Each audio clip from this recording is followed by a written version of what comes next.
อืมโอ้ยเป็นปลุ่มบ่อยโอ้คอมเมนต์ดูบ่อย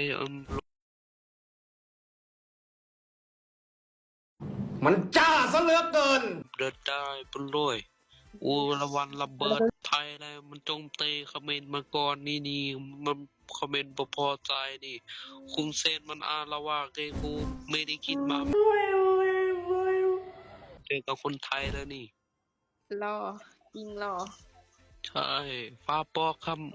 ฟ้าบอกคุณเซงว่าส่งปากกระป๋อมาให้หน่อยอะไรนะ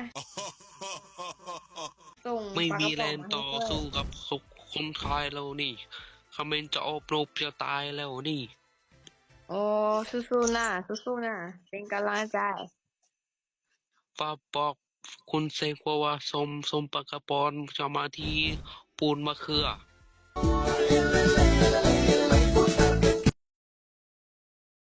ใช่ปากกระป๋องฟ้าบอกอะไรนะคุณเซงคุณเซนส้อะไรมนะวุ้นเส้นเหรอวุ้นเส้นแล้วยำวุ้นเส้นโบราณไม่ใช่มันคือคุณเซน วุ้นเส้นเหรอคือใครวุ้นเส้นคุณเซนไม่ใช่มูเซนปอคุณเซงว่าส่งปากกระป๋อมาที่ปูมะเขือไม่ได้กินข้าวมา2 ปีแล้วใครคือวุ้นเส้นมึงเป็นคนหยังกูให้มึงเบิดตำบลน่ะมึงมาโหลดกูบ่ได้ยาก